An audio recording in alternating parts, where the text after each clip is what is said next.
السلام علیکم ناظرین، پروگرام کا نام ہے پورا سچ اور میں ہوں آپ کا میزبان ذوالفقار راحت۔ ناظرین، گلگت کا میدان سج چکا ہے اور وہاں پر بلاول بھٹو زرداری بار بار نون لیگ کے اوپر وار کر رہے ہیں اور بار بار یہ دعویٰ کر رہے ہیں کہ الیکشن تو صرف پیپلز پارٹی جیتے گی۔ پیپلز پارٹی نے جی بی کو سٹیٹس دیا اور پیپلز پارٹی ہی وہاں سے الیکشن جیتے گی۔ نون لیگ یہ کہتی ہے کہ ہماری کامیابی تو یقینی ہے، کوئی شخص بھی نون لیگ کو ہرا نہیں سکتا، لیکن پی ٹی آئی گلے شکوے کرتی ہوئی نظر آتی ہے اور گوہر علی خان کہتے ہیں کہ ایسے سسٹم میں رہنے کا کوئی فائدہ نہیں، یہ جمہوریت کے ساتھ دشمنی ہے اور ہم کسی وقت بھی اس سسٹم سے باہر نکل سکتے ہیں، یعنی استعفے دے سکتے ہیں۔ ایک طرف شدت اور حدت ہے اور پورے ملک کے اندر جی بی کے الیکشن کی گونج ہے، اور بے شک ایک پاکستان کی اکائی میں الیکشن ہو رہا ہے جی بی اور کشمیر میں، لیکن یہ پورے پاکستان کی سیاست کا ایک طرح سے عکس ہے۔ پورے پاکستان کی سیاست پہ اس کا اثر ہو رہا ہے، اس کا پراپر طریقے سے ساری پارٹیاں اس کو فیل کر رہی ہیں۔ اس میں ہوگا کیا ایسے جمہوری رویے جمہوریت کو سٹرانگ کر سکتے ہیں؟ اسی پہ آج بات کریں گے، اور ہمارے ساتھ پیپلز پارٹی کے سینئر رہنما اخوندزادہ چٹان ہوں گے۔ آمنہ الفت صاحبہ پی ٹی آئی کی سینئر رہنما ہیں، ہمارے ساتھ موجود ہیں۔ چیف منسٹر کی سابق ایڈوائزر ہیں۔ Barrister Shahid Masood P T I سے تعلق سینئر رہنما، وہ بھی ہمارے ساتھ موجود ہے۔ احمد حسین ڈہر نون لیگ کے سینئر رہنما ہیں، وہ ہمارے ساتھ موجود ہیں۔ اور ڈاکٹر عبدالودود قریشی اسلام آباد سے سینئر تجزیہ کار ہمارے ساتھ موجود ہیں۔ ڈاکٹر صاحب، آپ سے پروگرام کا آغاز کرتے ہوئے، یہ گلگت بلتستان کے اندر کیا ہو رہا ہے؟ یہ کون سی جمہوریت کو ہم مضبوط کر رہے ہیں؟ یہ اسی طرح کے اگر رویے رہے تو پھر آنے والے وقت میں اگر جمہوریت کو مزید نقصان پہنچا تو پھر ذمہ دار کون ہوگا؟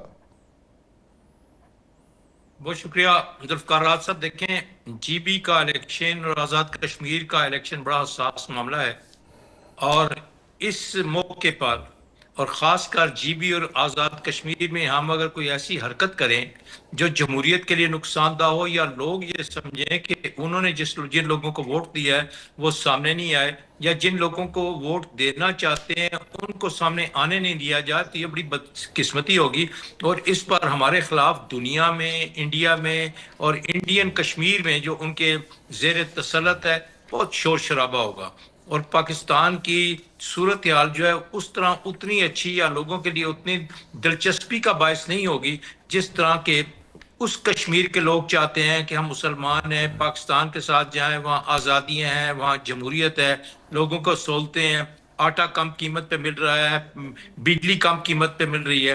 لیکن جب یہ ہو کہ ان کی رائے پہ کچھ قدغنے ہیں یا ان کو اپنی مرضی کے نمائندے منتخب کرنے نہیں دیے جا رہے تو یہ بڑا نقصان دہ ہوگا۔ چاہیے تو یہ تھا کہ ساری پارٹیوں کو اس کی اجازت دیتے، اور پارٹیوں کو اجازت دینے کے بعد وہاں پر انتخابات کراتے، یا ایک قانون ایسا بنا دیتے کہ کوئی بھی سیاسی جماعت جو ہے کسی سیاسی جماعت کے منشور کے مطابق یا اس کے جھنڈے کے مطابق انتخاب میں حصہ نہیں لے گی۔ جو بھی جن لوگوں کو بھی لوگ منتخب کرتے ان کو پھر آپس میں کوئی لے دے کر کوئی ملا کے کر لیتے۔ اس حساس خطے میں ان کو کوئی ایکسٹرا آرڈنری ایک معیار لینے چاہیے، تاکہ پاکستان کی سیاست کے وہ اثرات جو یہاں ہوئے، یہاں تو ہم برداشت کر سکتے ہیں، اس پاکستان میں تو جو آپ دھاندلی کریں، مارشل لا سارا کریں گے، لیکن گلگت بلتستان اور آزاد کشمیر ایک بہت ہی حساس معاملہ ہے، وہاں پر یہ نہیں، وہاں پر جو انتخاب ہو رہا ہے۔ دیکھیں ڈاکٹر صاحب، آخر وجہ کیا ہے کہ وہاں پہ بارڈر ساتھ لگتا ہے، انڈیا کی انوالومنٹ ہے، چھوٹی چھوٹی باتوں پہ کشمیری انڈیا کے ساتھ چیزوں کو جوڑنا شروع کر دیتے ہیں۔ ابھی تحریک وہاں پہ چلی تھی، اس کے اثرات ابھی باقی ہیں۔ پرابلم کیا ہے؟ اگر کوئی شخص جینون اگر جیت جاتا ہے تو کیا قیامت آ جائے گی؟ یہ کیوں ہم اتنی منورنگ کرتے ہیں؟ کیوں اتنی پوری زور لگا کے ہم اس پہ ہارس ٹریڈنگ اور پورا سسٹم کام کر رہا ہے، گورنمنٹ کام کر رہی ہے، مشینری کام کر رہی ہے، آخر کیوں؟ وائی؟ ذوالفقار راحت صاحب، یہ بڑا حساس معاملہ اس لیے ہے کہ انڈیا اپنا موٹر وے طرز کا ایک روڈ جو ہے وہ وہاں پر گلگت کے بالکل قریب لے گئی، اور ایک آدھے گھنٹے کی وہاں پر ڈرائیو ہے۔ انڈیا نے وہاں پر بڑی کوشش کی، کچھ لوگوں کو لینے دینے کی، پیسے دینے کی، اپنا نوا بنانے کی بڑی کوشش کی، اور انڈیا میں کشمیر کے علاوہ سب سے پہلے نعرہ ہوتا ہے کہ ہم جی بی کو قبضہ کریں، جی بی کو قبضہ کریں۔ جی بی کو قبضہ کیوں کریں؟ اس لیے کریں کہ ان کو پتا ہے کہ سی پیک جو ہے جی بی سے گزرے گا. سی پیک اگر نہیں گزرتا تو ظاہر باقی جتنے بھی 7-8 ملک اسے استعمال کریں گے سینٹرل ایشیا کو وہ نہیں کر سکیں گے. اس میں اسرائیل بھی شامل ہے, اس میں ہمارے اسلامی برادر خلیجی ملک بھی شامل ہیں, اس میں امریکہ بھی شامل ہے, کئی لوگ شامل ہیں, کئی ممالک شامل ہیں جو یہ چاہتے ہیں کہ یہ سی پیک نہ چلے. لہٰذا اگر جی بی میں گڑبڑ ہوتی ہے, وہاں لوگوں کو اعتماد اٹھتا ہے, تو پاکستان کے لیے بڑا نقصان دہ بہت ہے. نقصان دہ اور ہوگا. اس کو بالکل صحیح ہوش ہے کے ناخن لے لینا چاہیے, یہ درست نہیں ہے. ڈاکٹر چند صاحب. لوگوں کے مفادات کے لیے کو پرائم منسٹر بن جائے, منسٹر بن جائے, اس سے کیا ہو جائے گا؟ ملک کو جو نقصان ہوگا, ملک کی جمہوریت کو نقصان ہوگا, پاکستان کے اوپر اعتماد جو ہے وہ بالکل ٹھیک ہے متزلزل ہوگا. تو ڈاکٹر صاحب, بالکل ٹھیک ہے. جی آپ ایک وارننگ دے رہے ہیں, ایک طرح سے آپ تجزیہ نہیں کر رہے ہیں, وارننگ دے رہے ہیں اور آپ سمجھا رہے ہیں, اور اس میں کوئی شک ہی نہیں کہ سمجھ سے باہر ہے کہ کچھ لوگ اس کو انا کا مسئلہ بنا کے کیوں بیٹھ گئے ہیں. اخوذزادہ چٹان صاحب, اگر وہاں پہ مختلف منسٹرز, ریاستی مشینری سندھ, پنجاب اور باقی وفاق کی اگر نہ جاتی, کتنا اچھا ہوتا. وہاں پہ لوکل لوگوں کو سیاست کرنے دیں, ان کی دوستیاں بھی ہیں, دشمنیاں بھی ہیں, برادریاں بھی ہیں, اور ہم جا کے اس میں حصہ کیوں ڈال رہے ہیں, اختلافات کو کیوں بڑھا رہے ہیں. اور آج ایک جلسے میں ایک نوجوان فائرنگ کر رہا تھا, وہاں بندے مر گئے ہیں 2. یہ کیا ہو رہا ہے؟ وہاں پہ تو بڑا پرامن علاقہ تھا, ہنزا کا, گلگت کا, وہاں جا کے بھی ہم نے تماشا لگا دیا. بسم اللہ الرحمن الرحیم. دیکھیے جی, میں 2 ہفتے کمپین کر کے اور گلگت بلتستان سے میں آیا ہوں. وہاں پہ میں نے دی امیر میں, وہاں پہ گلگت میں, ہونزا میں, نگر میں, پرسوں تک ہم وہاں پہ گئے. تو میں نے پورے علاقے میں کسی کے ہاتھ میں بندوق نہیں دیکھا ہے, میں نے پولیس کے ہاتھ میں بندوق نہیں دیکھا ہے. اچھا جی. گلگت کے لوگ انتہائی پرامن لوگ ہیں. خواندگی کے شرح ملک کے دوسرے علاقوں سے زیادہ ہے, اور ایک اچھا ماحول تھا. اکثر ہم نے دیکھا ہے کہ جس کا مرکز میں حکومت ہو وہ اپنا حکومت بناتے ہیں گلگت بلتستان میں اور کشمیر میں. لیکن اس بار میں نے جتنا کمپین وہاں پہ کیا تب تک مجھے کوئی کسی بھی حلقے سے اس طرح کے کوئی شواہد نہیں ملے کہ کوئی دھاندلی کی کوشش کر رہے ہیں, یا اسٹیبلشمنٹ کی طرف سے کوئی کوشش ہو رہی ہے کہ آپ اس پارٹی سے الیکشن نہیں لڑے, اس پارٹی سے آپ الیکشن لڑے. تو اس طرح کے مجھے کچھ نظر نہیں آیا. اچھا.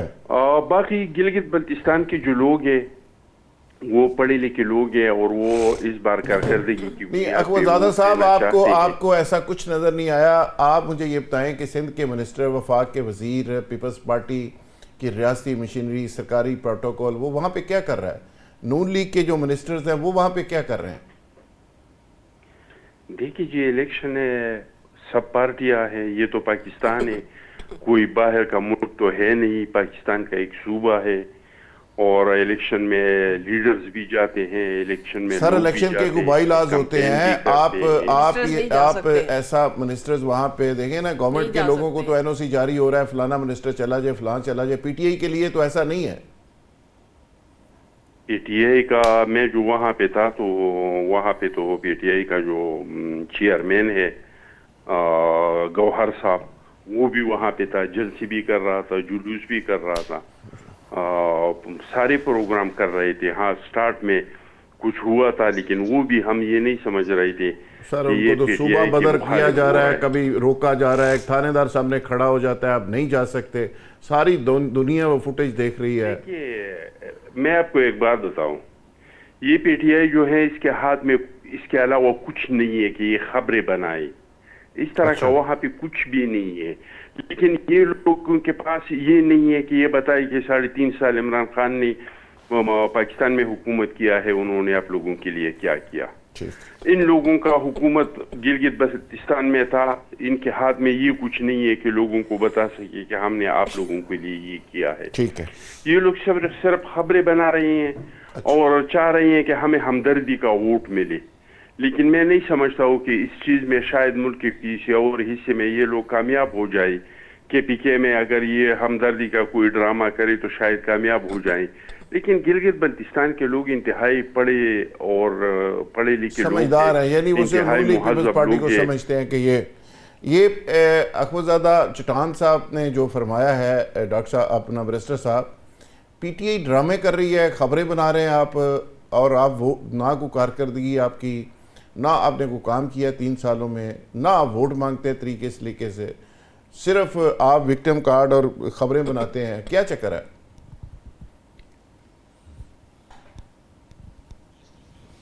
برسر شاہد مسعود صاحب پروگرام میں مدعو کیا اور بات کرنے کا موقع دیا.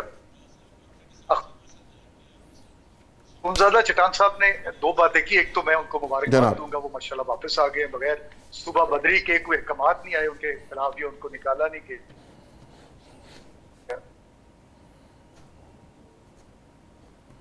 اور دوسری انہوں نے بات کی کہ ہمیشہ جو وفاق کے اندر حکومت ہوتی ہے اسی کی حکومت بنتی ہے. تو وفاق کے اندر دونوں کی ہے، دونوں بیٹھے ہیں پاکستان بلوچستان کے اندر صاحب. وہ ایک ایڈوائز کرتے ہیں کہ چیف الیکشن کمشنر لگانا ہے گلگت بلوچستان کا prime minister of Pakistan Shehbaz Sharif صاحب کو، جو مسلم لیگ نون کے ہیں، اور دونوں مل بیٹھ کے پیپلز پارٹی اور نون لیگ والے چیف الیکشن کمشنر کو اپوائنٹ کر لیتے ہیں. اور پھر آپ کو یہ بھی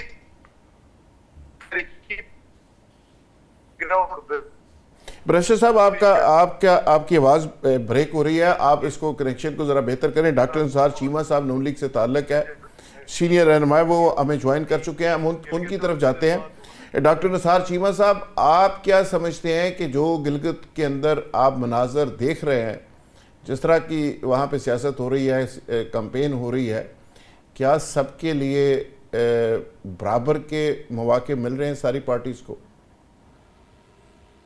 دیکھیے گزارش یہ ہے کہ میں تو بڑے درد مندی کے ساتھ یہ کہوں گا کہ ملک اور قوم کے مفاد میں یہ ہے کہ لیول پلینگ فیلڈ ہو، سب کو یکساں مواقع ملے. اور دیکھیں حکمرانی عوام کا ہے، اسمبلیوں میں جانے کا، عوام کی نمائندگی کرنے کا حق صرف ان کو ہے جنہیں عوام فری اینڈ فیئر الیکشن کے ذریعے منتخب کریں. ٹھیک ہے. اور الیکشن کمیشن بھی وہ ہو جس کے اوپر پوری قوم کا اعتماد ہو، تمام سٹیک ہولڈرز کا اعتماد ہو. مشینری بھی وہ ہو، الیکشن کروانے کی جو ذمہ دار ہے وہ بھی وہ ہو جس کے اوپر کوئی پارٹی انگلی نہ اٹھائے، اور تمام پارٹیوں کو اس پہ اعتماد ہو. اصل بات یہ ہے کہ لیول پلینگ فیلڈ سب کو مہیا کیا جائے اور انصاف کیا جائے. انصاف نہ صرف ہو بلکہ ہوتا ہوا نظر بھی آئے. بالکل ٹھیک ہے. اور یہ ہے کہ یہ بہت ضروری ہے. ملک اور قوم کے مفاد میں یہ ہے کہ کوئی کسی کو دیوار کے ساتھ نہ لگایا جائے. یہ تو جنرل باتیں ہیں، اخلاق کی باتیں ہیں، آپ صحیح سمجھا رہے ہیں. وہاں پہ ایسا ہو بھی رہا ہے، لیول پلینگ فیلڈ ہے سب کے لیے. دیکھیں میں تو یہ سمجھتا ہوں کہ اگر یہ کہ مسلم لیگ نون کے اگر وزراء وہاں جا رہے ہیں تو پی ٹی آئی کے وزراء کو بھی جانے کی اجازت ہونی چاہیے. اگر ایک پارٹی کو کوئی ایک سہولت میسر ہے تو دوسری پارٹی کو بھی اسی طرح کی سہولت میسر ہونی چاہیے. دیکھیں ہمارے ساتھ، دیکھیں ہمارے ہمسائے میں یہ جو کچھ ہوتا ہے ہندوستان میں، جو کچھ ہوتا ہے، جس طرح کے حکمران ہیں، ہم ان کے بنیادی فلسفے کو انسانی جو سوچ کے انسانیت کی منافی سمجھتے ہیں. یہ ہندوتوا کا جو فلسفہ ہے، لیکن یہ ہے کہ جو ان کا جو ایک بیلٹ کا تقدس ہے انہوں نے ہر صورت قائم رکھا ہے، تمام پارٹیوں نے، ہندوستان کی تمام پارٹیوں نے. اور یہ میں سمجھتا ہوں ان کو کریڈٹ جاتا ہے. ہم نے ان سے کم از کم یہ بھی نہیں سیکھا، ہم نے کچھ نہیں سیکھا. ہم نے بیلٹ کا تقدس جو ہے اس کو ہمیں ہر دور پہ پامال ہوتے دیکھا ہے، اور ہم نے اس تقدس کو بحال کرنے کے لیے کوئی سنجیدہ کوشش نہیں کی. یہ ہے کہ بیلٹ کا تقدس جو ہے، جمہوری عمل کا تقدس جو ہے، اس کو ہر قیمت پہ بحال ہونا چاہیے. اور تمام لوگوں کو اس کے اوپر جمہوری عمل پہ، انتخابی عمل پہ اعتماد جو ہے وہ ہونا چاہیے. تبھی صحیح نمائندے منتخب ہو کے آئیں گے، اور تبھی یہ ہے کہ یہ وہ کوئی ایک پازیٹیو رول پلے کر سکیں گے. بالکل ٹھیک ہے. آمنہ الفت صاحبہ، آپ کو لگ رہا ہے کہ لیول پلینگ فیلڈ سب کے لیے، اور جو چیمہ صاحب فرما رہے تھے، سب کو وہ مواقع میسر ہیں وہاں پہ؟ अनफॉर्चुनेटली इसके ऊपर तो अब तो हंसा ही जा सकता है, हंसा ही जा सकता है इसके ऊपर रोने का काम नहीं है। रो के अब आंसू भी खुश्क हो गए, अब तो सिवाय हम अपना तमस्कुर खुद ही उड़ा सकते हैं और तो कुछ भी नहीं कर सकते। और ऐसा होना भी नहीं है, जो हम ख्वाब देखते चले आ रहे हैं वो हमारे ख्वाब पूरे नहीं होने। और अभी वदूद कुरैशी साहब ने बड़ी अच्छी बात की थी कि गिलगित बिल्तिस्तान के लोग तो इंतहाई सादा, शरीफ, पढ़े लिखे और इंतहाई डिसिप्लिन लोग हैं, और वहाँ पे बदयांती का या पुलिस का और इस किस्म की चीज़ों का, छुरियाँ, चाकू, ये चीज़ें वहाँ नहीं है। और ये अब ये वाला कल्चर जो है ना, झूठ का, झूठी सियासत का, दगाबाजी का कल्चर, ये यहाँ से अगर वहाँ पे शिफ्ट किया जा रहा है तो अनफॉर्चुनेटली इससे बड़ा जुल्म उस कौम पे, उस नस्ल पे नहीं हो सकता कि उनके अंदर एक बदयांती का अंसर जो है वो पेनिट्रेट कर दिया जाए, उसका इंजेक्शन लगा दिया जाए और वहाँ पे वो बीज बो दिया जाए। खुदारा उन लोगों को माफ़ कर दें। और अब ये बड़ी बड़ी पार्टियाँ निकली हैं, नून लीग और पीपल्स पार्टी, अब क्या हो रहा है, हमेशा की तरह इधर इलेक्शन आते हैं, उधर पीपल्स पार्टी के रहनुमा खड़े होके नून लीग पर ताबड़तोड़ हमले करेंगे, उनके खिलाफ बयानात देंगे, उनके खिलाफ बातें करेंगे।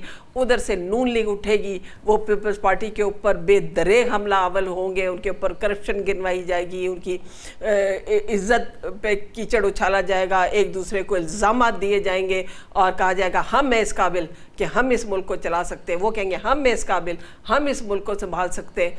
अरे बाबा, अगले को आप कह रहे हो कि 35 महीने में तुमने क्या किया, तुमने 35 साल मिले, उसमें क्या किया वो दिखाओ।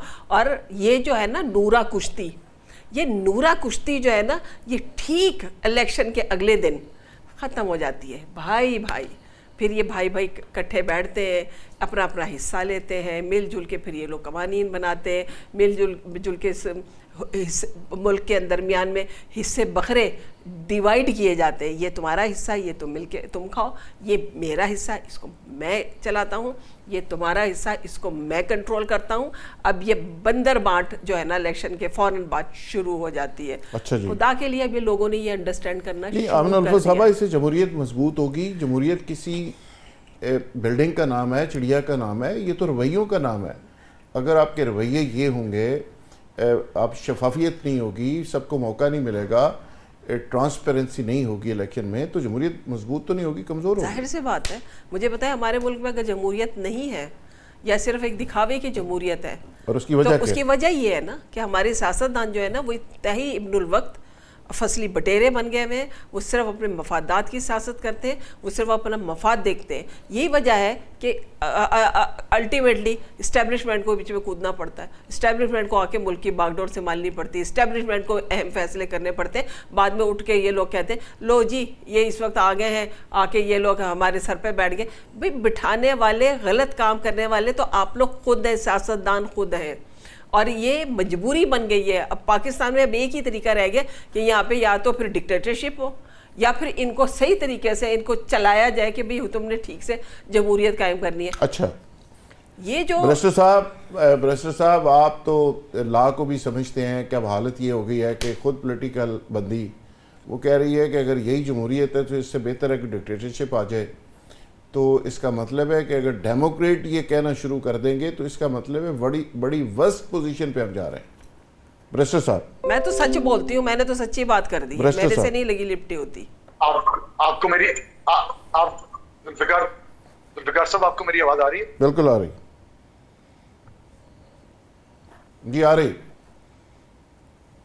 जुल्फिकार साहब, गुजारिश मैं ये कर रहा था, जिस तरह अखूनजादा चट्टान साहब ने बात की और उन्होंने कहा कि जिसकी वफाक के अंदर हुकूमत होती है वही जीबी की हुकूमत बनाता है। तो ये जब से 2009 का ऑर्डर आया, आपने देखा कि उस वक्त मेहदी शाह साहब को चीफ मिनिस्टर बनाया गया, फिर उस पार्टी की गवर्नमेंट थी, फिर उस पार्टी के वो थे। 2015 के अंदर मुस्लिम लीग नून की गवर्नमेंट आई तो हफीजुर रहमान साहब को बनाया गया। 2020 तक वो चले, उनका टेन्योर किसी ने इंटरप्ट नहीं किया, वहां का मैंडेट के ऊपर किसी ने शबखू नहीं मारा।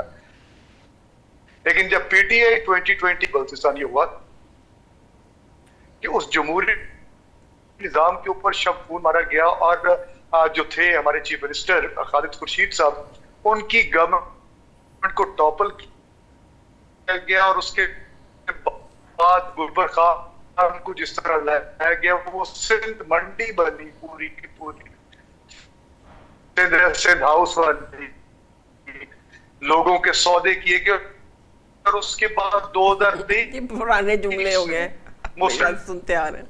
लीग नून और पीपुल्स पार्टी ने गिलगित बल्तिस्तान दिया।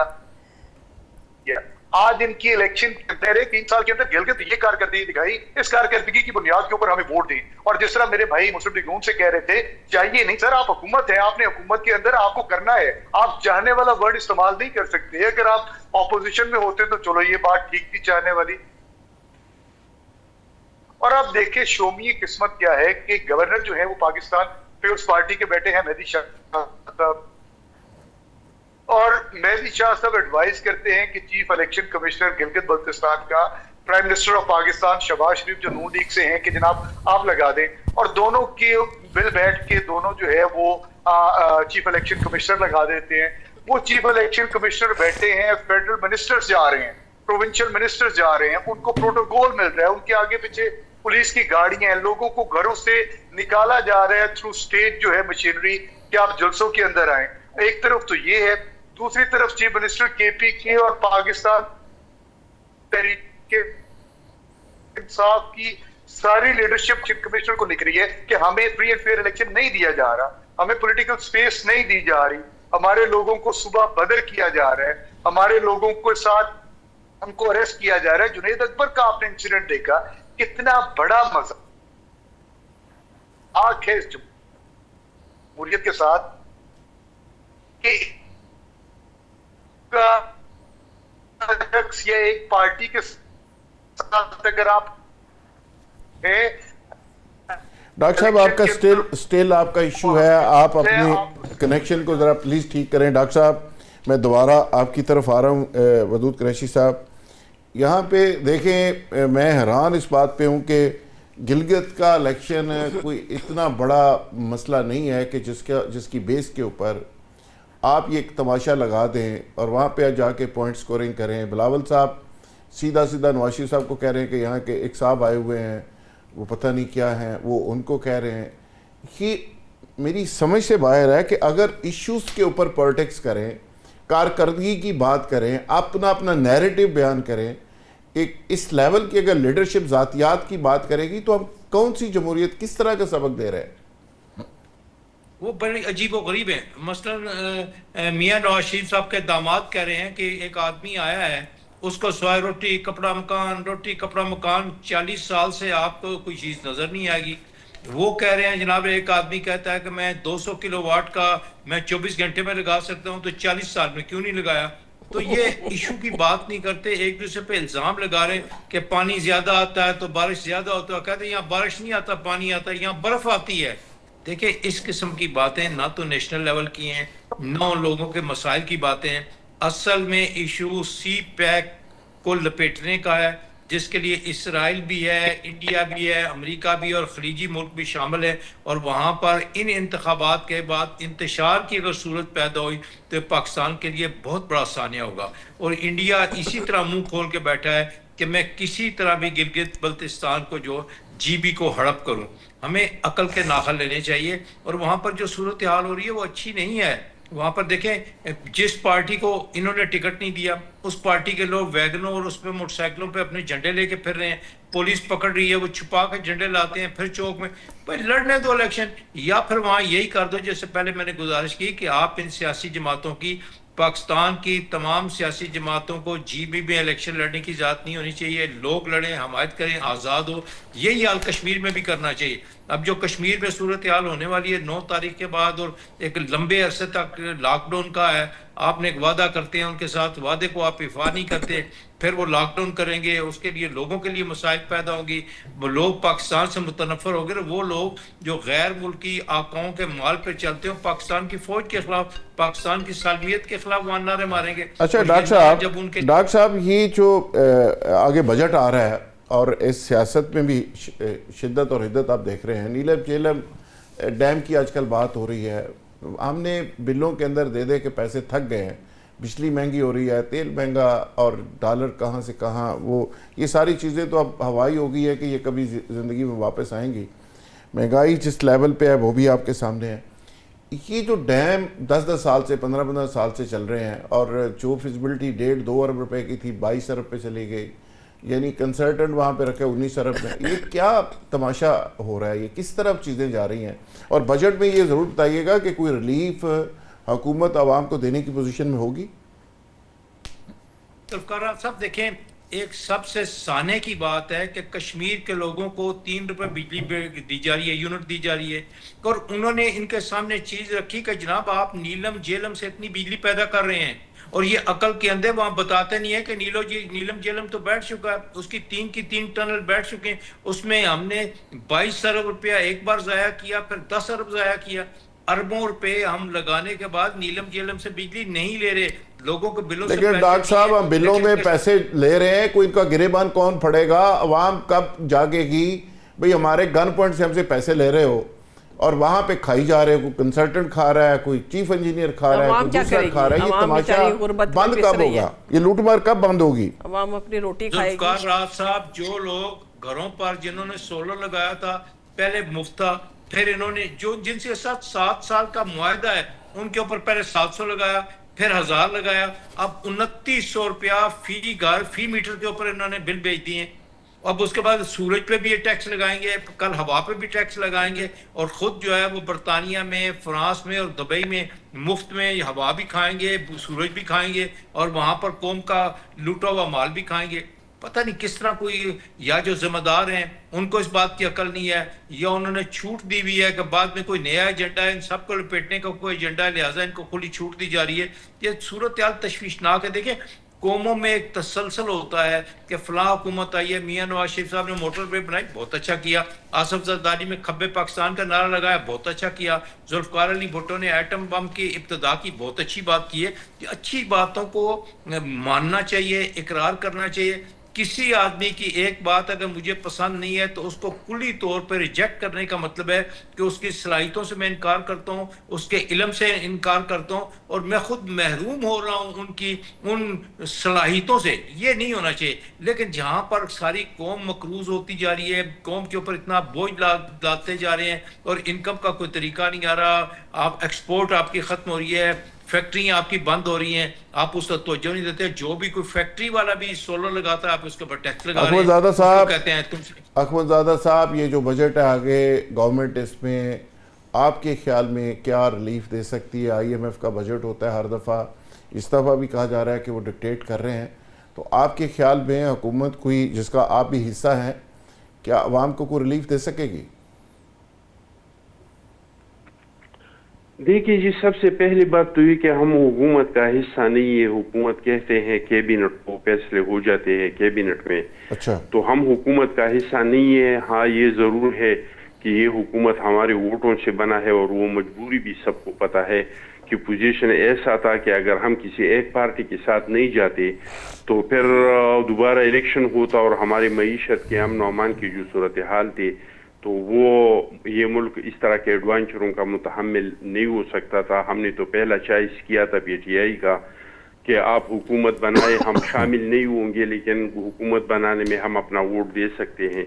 लेकिन इमरान खान साहब ने कहा कि मैं तो आर्मी चीफ से हाथ मिलाऊंगा, मैं तो DGI से बात करूंगा, सियासतदान तो सारे चोर हैं, डाकू हैं, मैं तो सिर्फ पवित्र हूँ, तो पवित्र लोगों के साथ हाथ मिलाऊंगा, मैं तो इन लोगों के साथ हाथ नहीं मिलाऊंगा। ठीक है। तो हमने फिर मुस्लिम लीग नून का साथ दिया था कि जमहूरियत का तसलसल चले, ताकि दोबारा इलेक्शन नहीं हो, तो इस वजह से हमने उसका साथ दिया। लेकिन जहाँ तक बजट का ताल्लुक है तो हमारा और नून लीग का हमेशा से एक चीज़ पे इख्तिलाफ रहा है। हम मानते हैं कि महंगाई का एक तूफान आ चुका है यूक्रेन और रशियन वार के बाद, फिर अमेरिका, इजराइल और ईरान की जो वार शुरू हुआ, इसकी वजह से महंगाई का एक तूफान आ चुका है। लेकिन हम हुकूमत से ये मुतालबा करते हैं और हमारा हमेशा से ये मुतालबा रहा है कि ये जो बोझ आया है आप उसको मेहरबानी करके गरीब आवाम पे नहीं डाले।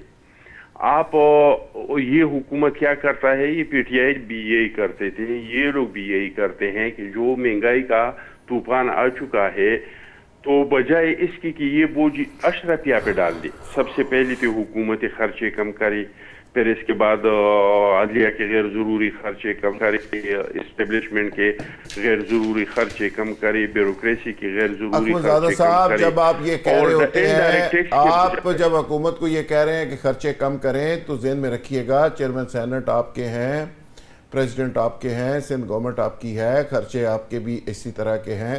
خرچے تو پھر سب کو کم کرنے پڑیں گے نا, بوجھ تو ریاست پہ پڑ رہا ہے. سب کو کم کرنے پڑیں گے. میں صرف ایک کا بات نہیں کر رہا ہوں کہ کوئی آپ لوگ اپنا کرے اور دوسروں کا نہیں کرے. دوسرا یہ کرے کہ انڈائریکٹ ٹیکس یہ لوگ لگاتے ہیں. ہم حکومت کو یہ مشورہ دے رہی ہیں کہ آپ مہربانی کر کے اپنا ٹیکس کا بی آر سے کہے کہ اپنا ٹیکس کا دائرہ وسیع کرے. جو لوگ ٹیکس کے دائرے میں نہیں ہے ان کو ٹیکس کے دائرے میں لائے. یہ بڑے بڑے جو مال چلاتے ہیں, یہ جو بڑے بڑے پیٹرول پمپ چلاتے ہیں, شادی ہال چلاتے ہیں, آپ ان لوگوں کو ٹیکس کے دائرے میں لائے, بجائے اس کے کہ آپ انڈائریکٹ ٹیکس لگاتے ہیں جس کا فیول میں آپ لگاتے ہیں, گیس پہ لگاتے ہیں, مختلف چیزوں پہ لگاتے ہیں جس کا اثر عام آدمی پہ پڑتا ہے. تو ہماری حکومت سے یہی اختلاف پہلی بھی تھا, یہ اختلاف اب بھی ہے.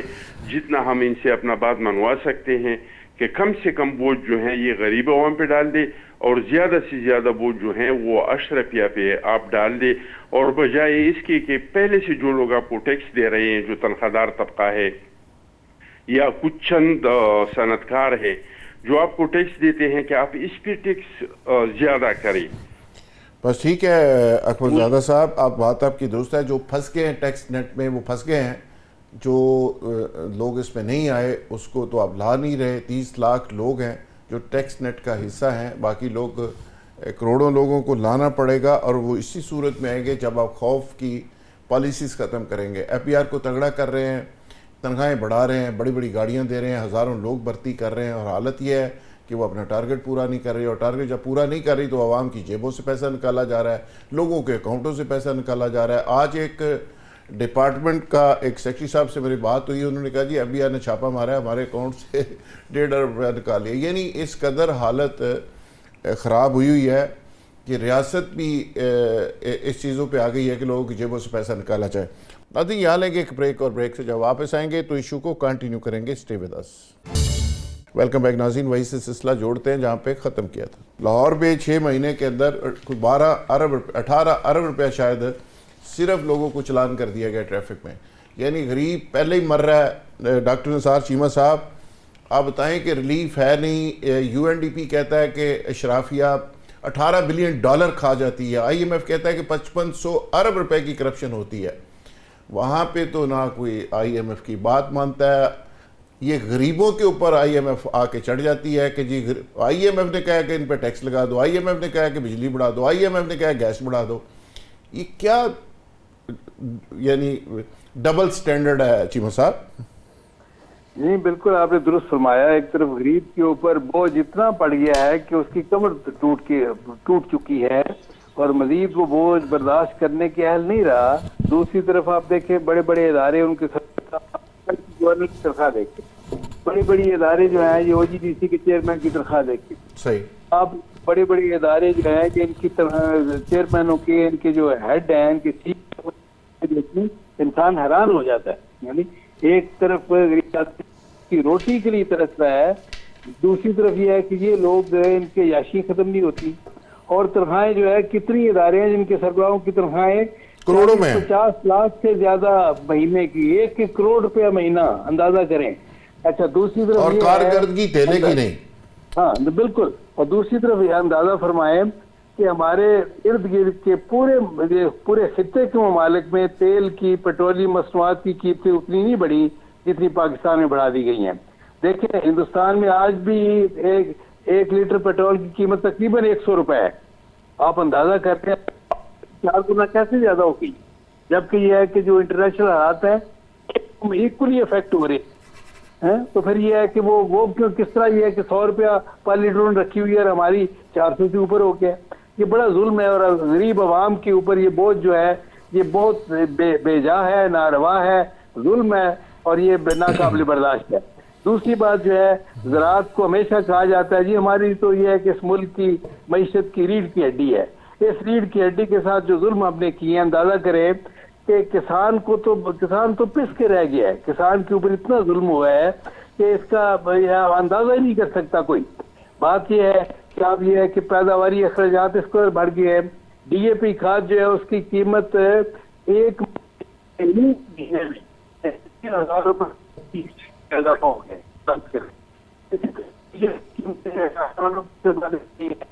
और यह है कि काश्तकार जो है बेचारा वो अपने खर्चे पूरे करने से कासिर है। और बिजली जो है, अंदाजा करें हमारे साथ मसल की पंजाब में बिजली ज़री मकासद के लिए इस्तेमाल होने वाली बिजली तकरीबन फ्री है, लेकिन यहाँ किसान के लिए कोई रिलीफ नहीं है जी। सर वहाँ किसानों को सब्सिडी मिल रही है, ट्रैक्टर मिल रहे हैं, खाद मिल रही है, बिजली फ्री है, और वहाँ पे तो चीफ मिनिस्टर उनका ओपनली दावे कर रहा है कि मैंने इतने बिलियन का एक प्लांट लिया है और लोगों को 90% बिजली फ्री कर दी, और फिर भी वो कहते हैं हम खसारे में नहीं हैं।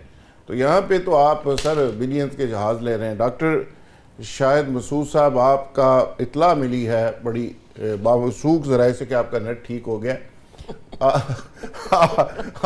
आप बताएं कि आप ये सारे मामले को कैसे देख रहे हैं डॉक्टर शाहिद मसूद साहब? कोई प्राइवेट मेंबर बिल ही ले आए, कोई असम्बली के अंदर कोई आप तहरीक ही पेश कर दें, कोई हुकूमत की याशियों पे ही बात कर दें। आप अपोजिशन भी इस तरह है कि आप पॉइंट स्कोरिंग लड़ाइयों और छोटी छोटी बातों से बाहर ही नहीं आ रहे। कोई डेमोक्रेटिक रोल प्ले करें, कोई अपनी पार्टी को कहें कि कोई ऐसी देखिए लोग ऑब्जर्व कर रहे हैं, लोग देख रहे हैं। डॉक्टर वदूद कुरैशी साहब जैसे लोग जो लिखने पढ़ने वाले हैं, कल किताबें लिखेंगे, तो वो क्या कहेंगे? PTI को 3 सालों में कोई एक चीज़ असम्बली में लेके नहीं आई, जो गवर्नमेंट तो चलो कर ही रही थी, कि आप कम अज़ कम को अवाम के लिए कोई बिल ही ले आए। जुल्फ़िकार राहत साहब, आपको मेरी आवाज़ आ रही है? बिल्कुल आ रही है जी। पहले तो जरा आप पता कर लिए चीमा साहब कि PTI जितना नहीं आ गए, क्योंकि गवर्नमेंट जो है सर चीमा साहब हमेशा यही गल कर देने। चीमा साहब देखें, चीमा साहब वो शख्स हैं जिनको इलेक्शन में डॉक्टर वदूद कुरैशी साहब, ये आपके लिए पता नहीं खबर होगी या क्या होगा, डॉक्टर निसार चीमा साहब वो शख्स हैं जिनको किसी ने फ़ोन करके कहा कि फॉर्म 47 के तहत आप भी जीत सकते हैं इलेक्शन में। उन्होंने कहा सॉरी मैं माफ़ी चाहना, मैं इलेक्शन हार गया हूँ और मैं जीतना नहीं चाहता। तो सर ये PTI में हो या नून लीग में हो, ज़मीर जहाँ जिंदा होता है उसकी लोग कदर करते हैं। डॉक्टर साहब, बैरिस्टर साहब, देखिए जुल्फ़िकार साहब, मैं वही अर्ज कर रहा हूँ कि हुकूमत है इस वक्त मुस्लिम लीग नून की, जितना कुछ निसार चीमा साहब ने हमें बताया कि सारा शाखसाना तो मुस्लिम लीग नून का है, और ये आज भी मुस्लिम लीग नून के अंदर बैठे हैं। ये पार्टी के अंदर आवाज क्यों नहीं उठाते कि गरीब मर गया? देखिए आप बजट की बात कर रहे थे, ये पिछले दिनों के अंदर कितने मिनी बजट्स आए, आपने टैक्स कलेक्शन आप नहीं कर सके, आपका 600-700 अरब रुपए का शॉर्टफॉल था, आपने उसको पूरा करने के लिए पेट्रोलियम लेवी लगा दी, आपने डीजल लेवी लगा दी, 380 रुपए लीटर इस वक्त। शायद मसूद साहब मैं फिर मैं माफ़ी चाहूँगा। मैं कहता हूँ आपके पास असम्बली का फोरम है, आपको रिफॉर्म्स क्यों नहीं आते? आप मिसाल के तौर पे अगर FBR फेल हो गई है, यार आपके पास कोई थिंक टैंक नहीं है, किसी MLA की स्टडी नहीं है, कोई MPA नहीं है, कोई लॉ मिनिस्टर, कोई फाइनेंस को समझने वाला कि जो रिफॉर्म्स ला के कौम के सामने रखें कि यार ये फेल हो गया और उसकी जगह ये होना चाहिए। कोई आप कंस्ट्रक्टिव चीज़ तो लेके आए, मासवा इसके कि ये फेल हो गए, ये फेल हो गए, सोल्यूशन क्या आपके पास? देखिए जुल्फ़िकार राहत साहब, हम हैं इस वक्त ऑपोजिशन के अंदर, हम सिर्फ चीजों के इस्लाह के हवाले से हुकूमत को जो है अपना पैगाम दे सकते हैं, और वो हम असेंबलीज के अंदर बैठ के देते हैं। और सर अपोजिशन कम गवर्नमेंट होती है, वो शेडो कैबिनेट के तौर पे पूरी दुनिया में अपोजिशन सॉल्यूशन इसका जवाब अगर आप चाहें तो मैं दूं जरा थोड़ा सा। जरा मुझे अगर मौका देंगे तो देखिए, असेंबलीज के अंदर हम अपने अवाम के मसाइल के हवाले से अपनी पूरी आवाज उठाते हैं, बजट के अंदर जो हमारी इनपुट है उसके हवाले से पूरी आवाज उठाते हैं, लेकिन शोमिये किस्मत के ना मेन स्ट्रीम मीडिया पाकिस्तान का हमें दिखाता है, ना हमारे एहतजाज को दिखाया जाता है, बल्कि जब कहीं भी हम एहतजाज के लिए निकलते हैं तो चादर और चार दीवारी की पामाली की जाती है। हमारे बैरिस्टर साहब, ये प्रोग्राम का फोरम हाजिर है, 1-3 साल में یہ 2 سال 2.5 سال میں ایک پرائیویٹ ممبر ڈے، ایک اپنی تحریک، ایک کوئی بل بتا دیں، آپ بیان کریں، سارا ٹائم آپ کو دے دیتا ہوں. کوئی ایک چیز بتائیں کہ جو آپ نے اس قوم کے لیے لے کے آئے ہو. دیکھیں ذوالفقار راحت صاحب، گزارش یہ ہے کہ اسمبلیز کے اندر ہم بار بار اس طرح کی چیزیں اٹھاتے ہیں، اور کیوں نہیں اٹھاتے؟ آپ دیکھتے ہیں جب کبھی ہمیں موقع ملتا ہے ہم عوام کے ایشوز کے اوپر بات کرتے ہیں. میں ابھی بھی بیٹھا اسی عوام کے حوالے سے بات کر رہا ہوں کہ 380 روپے کا پیٹرول نہیں افورڈیبل. آج جو بجٹ ہے دیکھیں، آپ اندازہ کریں نا، آپ یہ بجلی کے معاملات ہیں، آپ 1020 ارب روپیہ ڈسکوز کو سبسڈی دے رہے ہیں، اور وہ سبسڈی کس چیز کی ہے؟ کیونکہ وہاں پہ لاسز ہیں، بجلی چوری ہو رہی ہے، اور اسی بجلی چوری کے محکمے کے اندر جو منسٹر ہیں ان کو اب تمغہ امتیاز دے رہے ہیں. تو ہم تو کرٹیسائز کر سکتے ہیں، ہم تو چیزیں پوائنٹ آؤٹ کر سکتے ہیں، اور وہ بار بار کرتے رہتے ہیں، لیکن شومی قسمت کچھ ہوتا نہیں ہے. مطلب کیونکہ ہمیں بالکل دیوار کے ساتھ لگایا ہوا ہے اور ہمیں کہیں پہ کام کرنے نہیں دیا جا رہا. آپ کو یاد ہوگا ہم اسٹینڈنگ کمیٹیز کے اندر تھے، اور ہم نے اسٹینڈنگ کمیٹیز کیوں چھوڑی؟ وہ اسی لیے چھوڑی کہ ہم کہتے تھے کہ ہمیں اسٹینڈنگ کمیٹیز کے اندر امپاورمنٹ چاہیے تاکہ ہم لوگوں کے مسائل کو حل کر سکیں. ہم ان اسٹینڈنگ کمیٹیز کے اندر پرکس اینڈ پریولیجز لینے کے لیے یا بڑی بڑی گاڑیاں جھولنے کے لیے نہیں آئے. شاہد مسعود صاحب میں بالکل ڈاکٹر ودود قریشی صاحب آپ کی طرف آتا ہوں. آمنہ الفت صاحبہ سے میں پوچھ لوں کو بات کرنا چاہ رہی ہیں. جی آمنہ صاحبہ. مجھے تو آپ موقع ہی نہیں دیتے زیادہ بولنے کا، مجھے تو نیند کے جھونکے آنے شروع ہو گئے. میرا بڑا دل چاہ رہا تھا اس ٹاپک پہ بات کرنے کو. دیکھیں بات یہ ہے کہ اس وقت شاہد مسعود صاحب جو بات کر رہے ہیں نا، میں چونکہ اسمبلی میں رہ چکی ہوں اور مجھے پتہ ہے وہاں کے حالات کا کیا ہوتا ہے. جب آپ اپوزیشن میں ہوتے ہیں تو جو ایجنڈے کے اوپر گورنمنٹ کا جو ہے اپوزیشن کا جو ہے بزنس وہ آنے ہی نہیں دیا جاتا. اور پرائیویٹ بل کی آپ بات کر رہے ہیں، اس کو تو پھاڑ پھوڑ کے ویسی کچرے کی ٹوکری میں پھینک دیا جاتا ہے. آپ کوئی امینڈمنٹس لائیں، لکھتے ہیں کوئی ایک چیز جو نہیں وہاں آتی ہے میڈیا کے سامنے لے آئیں، پریس کانفرنس کریں، شیف ڈور کیبنٹ بنائیں، سلوشنز دیں. کوئی ایک چیز مجھے بتائیں کہ انہوں نے دی. میں آپ کو جگ بیتی نہیں بتا رہی، میں آپ بیتی بتا رہی ہوں کہ کبھی مان لیا ایجنڈے پہ نہیں لایا جاتا. کا بل ہے جو یہ پبلک کے لیے لے کے آئے ہیں، جو مہنگائی کے خاتمے کے لیے لے کے آئے ہیں، جو سلوشن جو تجاویز جو نہیں آئی، مائک بند کر دیے جاتے ہیں، پوائنٹ آف آرڈر پہ بات نہیں کرنے دی جاتی، تحریکیں جو ہے وہ لیفٹ کر جاتی ہیں. میں صرف ایک بات اگر ودود قریشی صاحب اس کو سیکنڈ کریں گے، جو پی ایس سی کا چیئرمین ہوتا ہے پبلک اکاؤنٹس کمیٹی کا، وہ اپوزیشن کا ہوتا ہے، پتہ نا؟ جی. اکیلا آدمی اگر کام کرنا چاہے تو گورنمنٹ کی ایسی تیسی کر سکتا ہے. ڈاکٹر ودود قریشی صاحب میں صحیح کہہ رہا ہوں اگر اس کو کام آتا ہو؟ ذوالفقار راحت صاحب آپ بات سمجھ ہی نہیں رہے. اپوزیشن کا آپ کو اندازہ ہی نہیں. ایک پڑھا لکھا شخص اسٹینڈنگ کمیٹی کا چیئرمین ہو تو وہ پڑھے لکھے. مصیبت یہ ہے کہ نہ یہ کام اللہ کے فضل سے کرتے ہیں. پھر بات کریں گے، پھر کہیں گے ہمارا استحقاق خراب ہو گیا. ایک اسٹینڈنگ کمیٹی کا چیئرمین. سر ہاں جی. ذوالفقار راحت صاحب، اس حوالے سے عمران خان بہت بدقسمت ہے کہ وہ جس کو اس نے ٹکٹ دیا اس نے اپنے مفادات لیے، وہ ویسے گنگلوں کے اوپر مٹی جاڑ رہے ہیں. یہ اگر کل اسمبلی میں ایک تحریک پیش کریں کہ اسلام آباد میں اربوں کے پل بنے ہیں، ان کو کیا سکوائر فٹ دیا گیا ہے، کیوں نہیں کرتے؟ مکمکہ کرتے ہیں، مفادات لیتے ہیں، اپنی داڑیاں لگاتے ہیں. پبلک اکاؤنٹس کمیٹی کا چیئرمین صرف اکیلا پوری گورنمنٹ کو ایکسپوز کر سکتا ہے. میں ایک بات کروں، ذرا ایک بات میں کروں. دیکھیں داخلہ سے ودود قریشی صاحب، آپ کی اجازت سے میں ایک بات کرنا چاہ رہی ہوں. دیکھیں عمران خان صاحب کی سب سے بڑی بدقسمتی کیا رہی کہ انہوں نے صحیح بندے کبھی چوز کر کے لگائے ہی نہیں. انہوں نے عثمان بزدار کو اتنا بڑا صوبہ حوالے کر دیا جو کہ میں سمجھتی ہوں کونسلر بننے کے وہ قابل نہیں تھا. میں اس وقت چودھری پرویز الہی کے ساتھ اسٹینڈ کرتی ہوں. وہ اس وقت پنجاب کے پریزیڈنٹ ہیں. ان سے بھی کیا فائدہ لیا گیا؟ پبلک اکاؤنٹس کمیٹی کا جو چیئرمین ہوتا ہے بالکل اس کے پاس اختیارات ہوتے ہیں، لیکن وہ ہر محکمے کو طلب کر سکتا ہے، سیکٹری کو کر سکتا ہے، ساروں کو سزا دے سکتا ہے، کر سکتا ہے. لیکن دیکھیں اس میں دو باتیں ہیں. ایک تو یہ ہے کہ آپ نے کیا صحیح بندے کو آپ نے وہ عہدہ دیا جنید اکبر کو، اور نامزدی نون لیگ نے کیا تھا. سنیں نا، دوسری طرف यहाँ पे बदकिस्मती ये हो रही है कि जो हुकूमतें हैं वो अपोजिशन को इस बुरी तरीके से दीवार से लगा देती हैं, इस बुरे तरीके से उनके ऊपर प्रेशर डाल दिया जाता है, चीमा साहब, आप बड़े नुकसानात पहुंचाए जाते हैं, उनके घरों पे हमले और अटैक हो जाते हैं, वो उन लोगों को काम नहीं करने दिया जाता, उनको ऐसी चीजों को उलझा दिया जाता है। आप अंडरस्टैंड करें पार्लियामेंटी बिजनेस को बहुत अच्छी तरह से समझते हैं डॉक्टर निसार चीमा साहब। मैं जो खप रहा हूँ, चूँकि मैंने पार्लियामानी रिपोर्टिंग की है, अगर अरकान असम्बली काम करें, लिखें, पढ़ें, कुछ मेहनत करें, तो आप समझते हैं कि बहुत कुछ ऐड किया जा सकता है। डॉक्टर निसार चीमा साहब, उसके लिए जरूरी है कि कॉम्पिटेंट लोग भी तो हो ना। वदूद साहब, आप कोई बात कर रहे थे जी।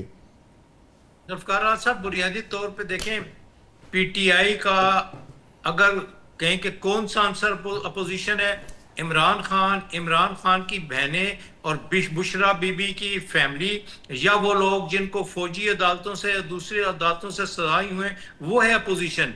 जो असम्बलियों में बैठे हैं, असम्बलियों में एक सवाल अगर कर ले कोई आदमी कि इनको कितने असला के लाइसेंस दिए गए, तो सामने आ जाएगा।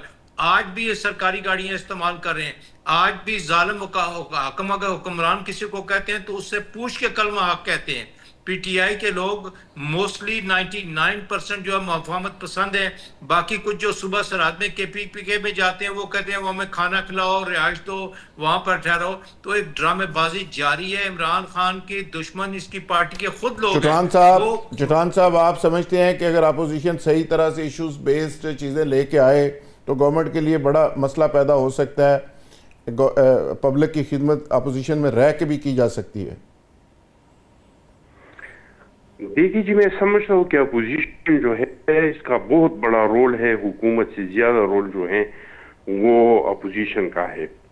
और अगर अपोजिशन हकीकी माने में अपोजिशन करे, यानी तनकीद बराए तनकीद, मुखालिफत बराए मुखालिफत, ये तो कोई अपोजिशन नहीं हुई। अपोजिशन तो ये हुई कि हुकूमत कोई पॉलिसी लाए तो आप बैठ के इनसे बेहतर पॉलिसी लाए और इसको इस पे स्टैंड करे कि भाई आपके पॉलिसी में ये चीज़ें गलत है और मैंने ये पॉलिसी लाई है। लेकिन बदकिस्मती तो ये है कि अपोजिशन तो पाकिस्तान पीपल्स पार्टी कर रही है, जो लोग कह रहे हैं कि आप लोग इत्तेहादी है, लेकिन असल अपोजिशन तो हम कर रहे हैं बिलों में, हर जगह भी।